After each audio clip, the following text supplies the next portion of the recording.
Debut manis dilakukan oleh Coach Satoru Mochizuki ketika Timnas Indonesia Putri berhasil menjungkalkan Singapura dengan skor akhir 5-1. Sebelum lebih jauh, aku gak pernah bosan-bosannya untuk ingatkan teman-teman, ketika teman-teman tonton video ini, jangan lupa tekan tombol like-nya. Selain itu, kita juga akan membahas latihan perdana Timnas Indonesia pria senior di bawah asuhan Coach Sintayong.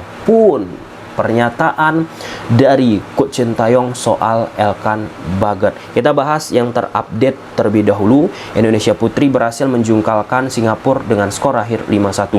Aku termasuk salah satu orang yang sering membahas Timnas Indonesia Putri ketika bertanding. Aku nggak peduli apakah banyak itu yang menonton atau tidak.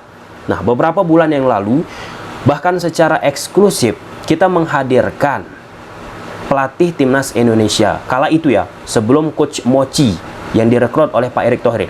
Namanya Coach Rudi Eka Priambada. Beliau membahas taktikalnya bersama Timnas Indonesia Putri kala itu.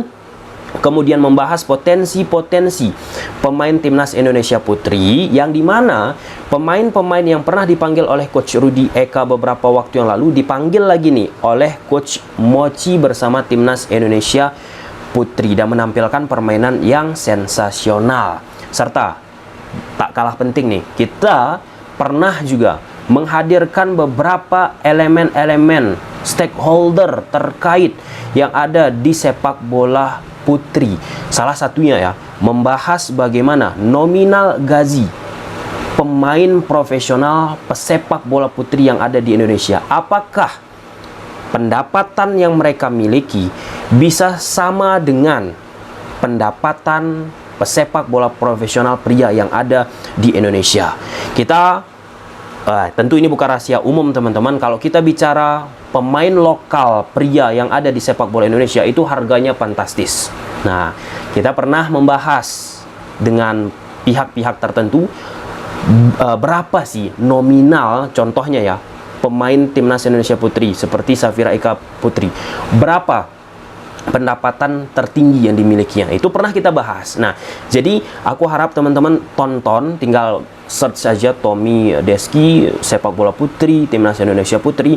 Nanti akan hadir beberapa video yang pernah kita ulas sebelumnya teman-teman. Nah, karena aku juga, ini harus aku sampaikan di sini teman-teman, ketika aku membahas tentang Timnas Indonesia Putri sepak bola putri teman-teman, ternyata ada beberapa pihak-pihak terkait juga teman-teman, misalnya dari Asosiasi Sepak Bola Wanita Indonesia yang melihat video tersebut akhirnya menghubungi, mengajak diskusi, dan itu pernah kita posting videonya. Nah, akhirnya selesai pertandingan Timnas Indonesia Putri menghadapi Singapura teman-teman, endingnya lagi ya, dibentangkanlah spanduk mana Liga Putri. Ini kan seperti hal-hal yang sudah kita sampaikan, hal-hal yang sudah dipertanyakan beberapa tahun ke belakang.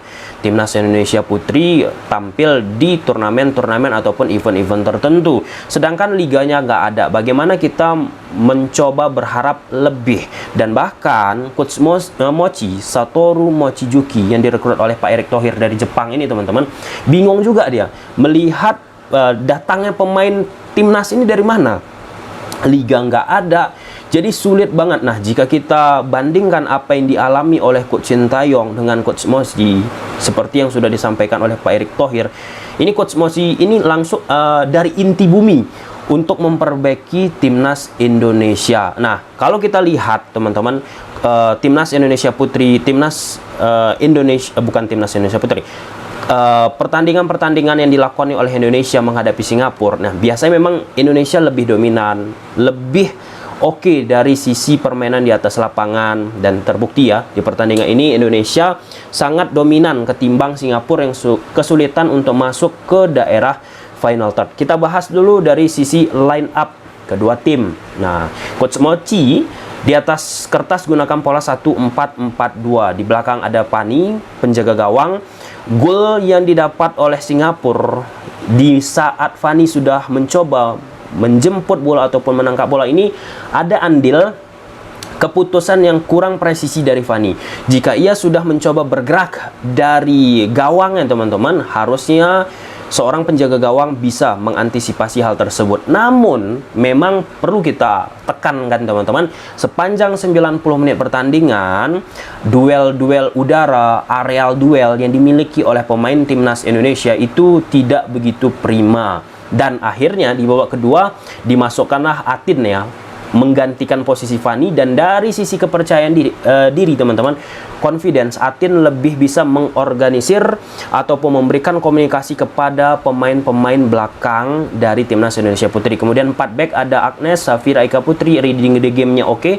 Kemudian Nabila, kemudian ada Oktavianti. 4 pemain di tengah, Rosdilah, nomor 20 Heisha. Ini gila sih, nomor 15 ini teman-teman, bagaimana ia memberikan bola-bola, baik itu passing-passing pendek ataupun bola-bola panjang yang terukur. Dan yang terpenting, pada saat ia menggiring bola, mengkontrol bola, ia tidak menunduk, ia melihat rekan-rekannya. Artinya ini kan sebagai salah satu senjata oke banget bagi pemain timnas Indonesia kita untuk memprogresikan bola ke depan. Didampingi oleh Nur Hayati, di sebelah sayap kiri ada Claudia. Claudia di babak pertama tidak begitu menonjol, tapi di babak kedua sangat menonjol. Salah satunya gol yang ya jarak jauh teman-teman itu khas dari Claudia. Kemudian di depan ada Baik, kemudian ada Marcella. Nah, kombinasi muda, senior dan muda teman-teman dilakukan oleh Coach Mochi, dan ini penting banget untuk keberlangsungan dan kemajuan timnas Indonesia Putri. Nah,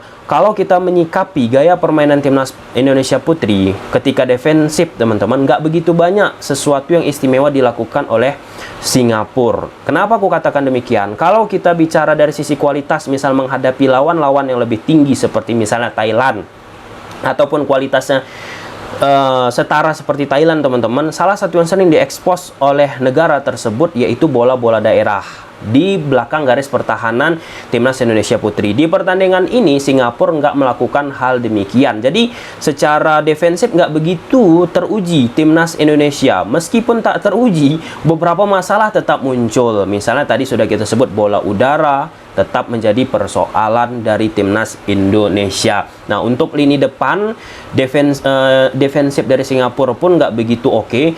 Aku pikir teman-teman, dengan upaya pemain-pemain kita melakukan tendangan dari luar kotak penalti, itu salah satu hal yang cukup masuk akal. Baik itu kiper dari timnas Indonesia Putri kita Fani ataupun kiper dari Singapura, jarak-jarak jauh agak muncul keraguan-keraguan ketika ingin menangkap bola tersebut. Nah, jadi misalnya gol Marcella ataupun Claudia bisa menjadi titik lemah yang dimiliki oleh Singapura dari sikap bertahan mereka. Ya, ini bisa menjadi angin segar untuk kemajuan timnas Indonesia senior putri kita. Tapi ya, aku rasa ini nggak nggak bisa kita katakan ketika Indonesia, wah ini 5-1 menang, ya ini berarti hebat banget nih timnas Indonesia kita tanpa Liga Putri pun. Enggak. Karena teman-teman, ya karena aku kebetulan sering mengikuti timnas Indonesia Putri dan berbincang dengan berbagai pihak-pihak tertentu, ya aku kira ini normal aja timnas Indonesia menang mengalahkan Singapura. Normal aja. Yang penting sekarang ini pemain-pemain yang dimiliki oleh Indonesia Putri ini punya potensi, ada liganya, itu sih yang paling penting. Nah, persoalannya kapan liganya muncul itu masih yang akan kita tunggu. Tapi kata Pak Erick Thohir selaku Ketua Umum PSSI, Liga Putri akan dalam beberapa waktu ke depan lah ya akan diselenggarakan. Nah, patut kita tunggu. Dan Coach Mochi juga teman-teman katakan ya, ingin melakukan komunikasi juga dengan Coach Sintayong untuk melihat bagaimana perkembangan sepak bola Indonesia arahnya.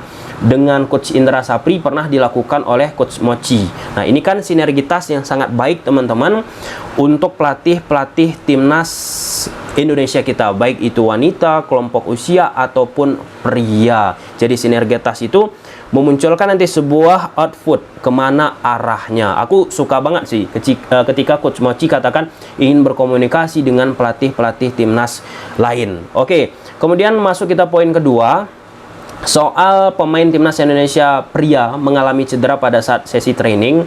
Di situ bertebaranlah lapangan yang dimiliki oleh pemain timnas kita ketika latihan tidak begitu prima. Akhirnya dipindahkanlah ke lapangan ABC. Nah, ini aspek yang sangat penting bagi Coach Sintayong yang sudah berkali-kali kita sampaikan. Coach Sintayong ini, training itu menjadi salah satu aspek yang akan mempengaruhi endingnya nanti permainan timnas Indonesia di hari H. Jadi ini bukan sembarangan, teman-teman. Aku berharap juga sih PSSI, pihak-pihak terkait tentu harus menyiapkan fasilitas yang oke untuk menunjang training yang dilakukan oleh Coach Sintayong. Nah, bagi teman-teman yang sudah lama mengikuti kanal YouTube aku, sudah kesekian kalinya aku sebut, teman-teman, training ataupun latihan sebelum pertandingan di hari H itu penting banget bagi Coach Sintayong, teman-teman. Nah, jadi sangat amat disayangkan andai fasilitas yang dimiliki oleh timnas Indonesia ketika berlatih, rumputnya tidak begitu prima, kemudian ya akhirnya membuat pemain pun tidak nyaman melakukan sesuatu yang luar biasa di atas lapangan. Semoga terperbaiki. Lalu soal Elkan Bagat, ini pun banyak, teman-teman, kenapa Elkan Bagat nggak dipanggil, kenapa Elkan Bagat nggak dipanggil. Coach Sintayong bilang ya, masalah Elkan mungkin langsung tanyakan saja ke dia, mungkin Elkan yang lebih tahu. Nah, di sini jawaban yang cukup baik aku rasa dari Coach Sintayong, teman-teman, karena kalau dijawab oleh Coach Sintayong akan memunculkan drama lagi, drama yang akhirnya membuat kesulitan ataupun membuat ada gangguan aja tuh di tubuh timnas Indonesia kita yang sedang berusaha fokus. Itu deh titik poinnya, fokus. Meskipun sudah disampaikan oleh Coach Sintayong demikian, ya ada juga yang mengatakan eloknya bisa tetap dipanggil dan bla bla bla. Nah, di poin ini, teman-teman, yang ingin aku sampaikan ya, Coach Sintayong punya pilihan dan pendirian masing-masing. Apapun keputusan, apapun pilihan dari Coach Sintayong, itu yang harus dihormati.